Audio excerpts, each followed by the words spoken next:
world today, it's a mess.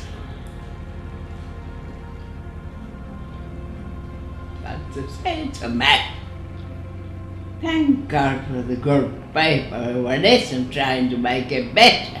But on the whole, it's a mess. Because they're leaving out God. It's a godless word on the whole. And God loves us all so much. He wants us to love Him back.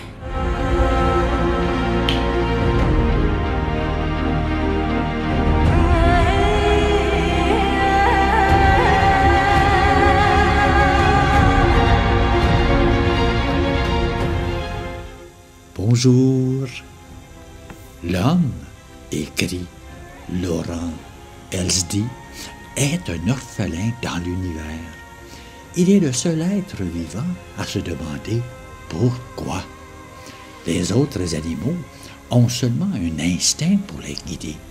Mais l'homme a appris à se poser des questions. Se poser des questions relève du fait que tu ne prends pas de drogue ou d'alcool.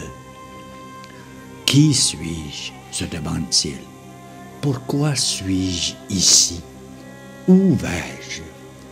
Depuis le siècle des Lumières, lorsque l'être humain s'est débarrassé des entraves de la religion, il a tenté de répondre à ces questions sans tenir compte de Dieu. Mais les réponses obtenues n'eurent rien de réjouissant.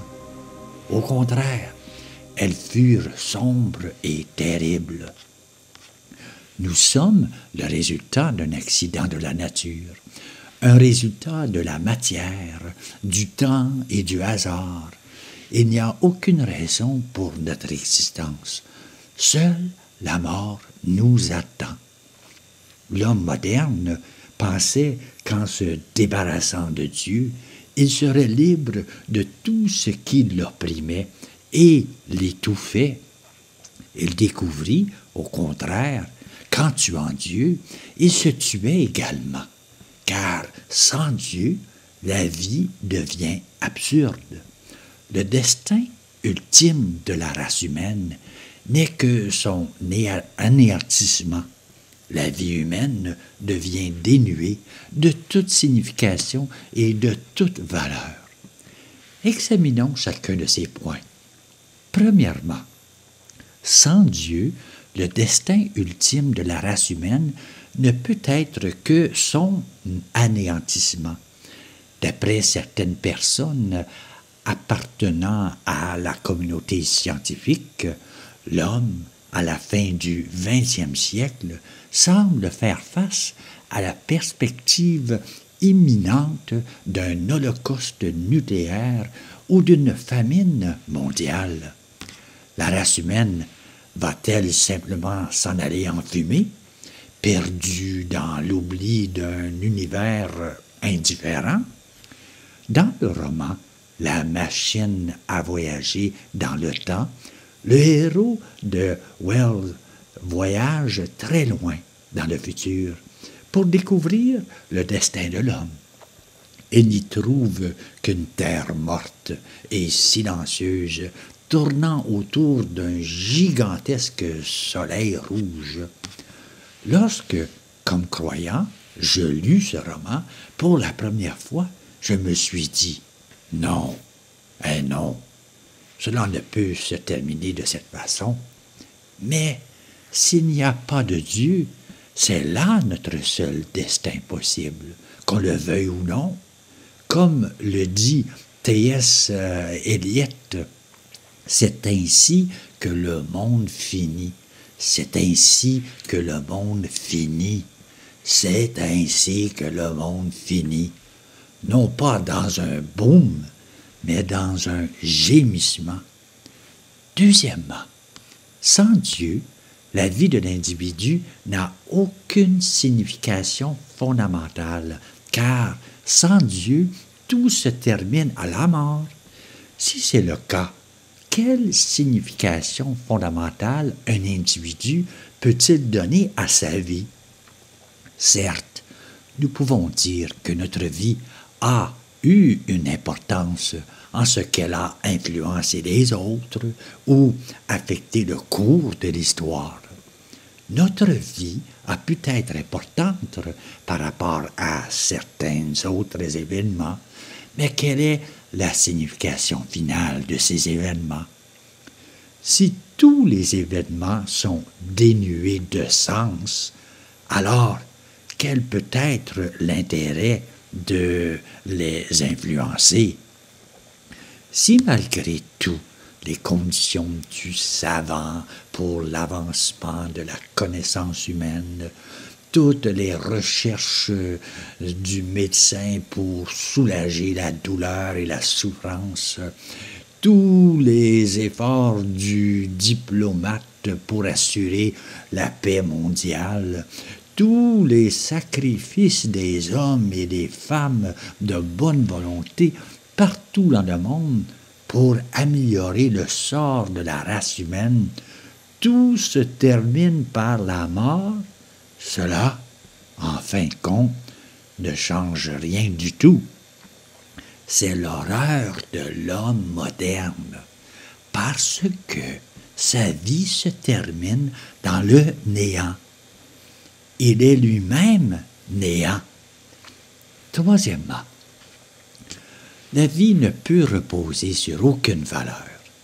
Si la vie se termine à la tombe, alors cela ne fait aucune différence si quelqu'un a vécu comme un Staline ou comme un saint. Comme l'écrivain russe Fédor Dostoïevski disait, « S'il n'y a pas d'immortalité, alors tout est permis. » Mais le problème s'aggrave, car s'il n'y a pas de Dieu, alors on ne peut déterminer d'une façon absolue ce qui est bien et ce qui est mal. Dans un monde sans Dieu, qui peut dire quelles sont les valeurs fausses et quelles sont les vraies? Qui peut juger que les valeurs d'Adolf Hitler étaient inférieures à celles d'un saint?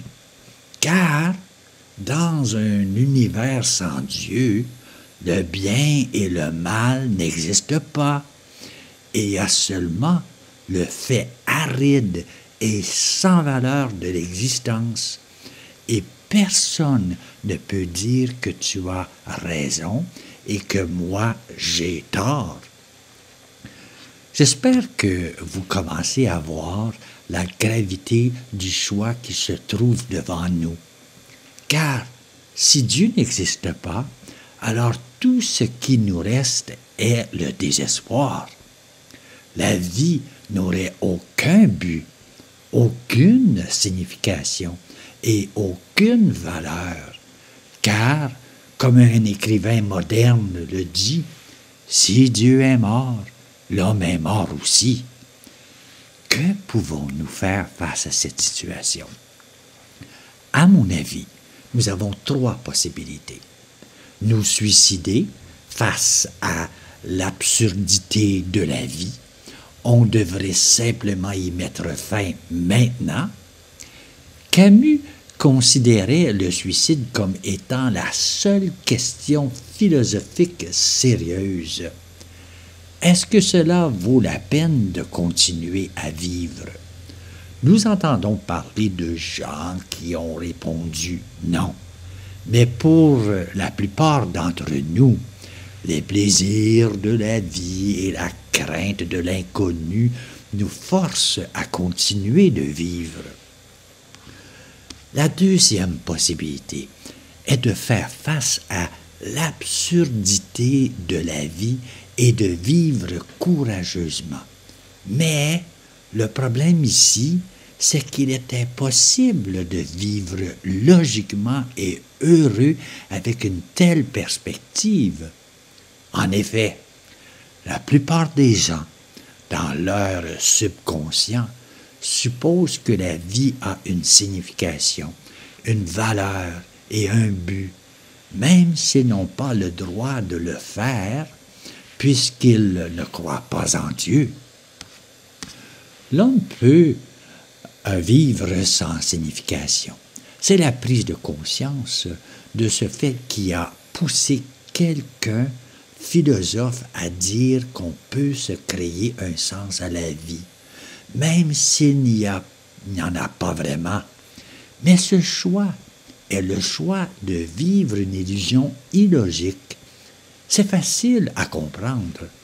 Supposez que je donne à l'univers un sens et vous, un autre, qui a raison. C'est évident, ni un ni l'autre. L'homme ne peut non plus vivre comme si les valeurs n'existaient pas. Il ne peut pas vivre comme s'il était parfaitement bien que des soldats massacrent des enfants innocents ou que des régimes dictatoriaux suivent un programme systématique de torture physique de prisonniers politiques ou qu'ils commettent impitoyablement un génocide contre leur propre peuple. Tout en lui se révolte pour dire que ces actes sont mauvais, vraiment mauvais. Mais s'il n'y a pas de Dieu, il n'a aucune raison de faire une telle déclaration. C'est par un acte de foi aveugle qu'il affirme ses valeurs de toute manière, et en faisant cela, il révèle l'insuffisance d'un monde sans Dieu.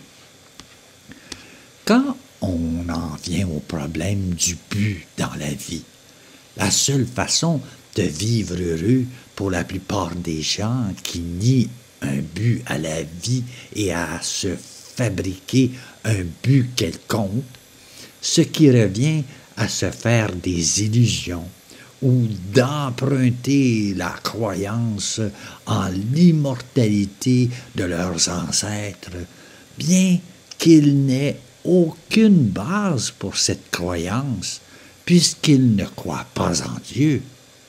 Ils doivent encore, une fois, faire un acte de foi aveugle et sans logique, afin d'affirmer leur raison de vivre.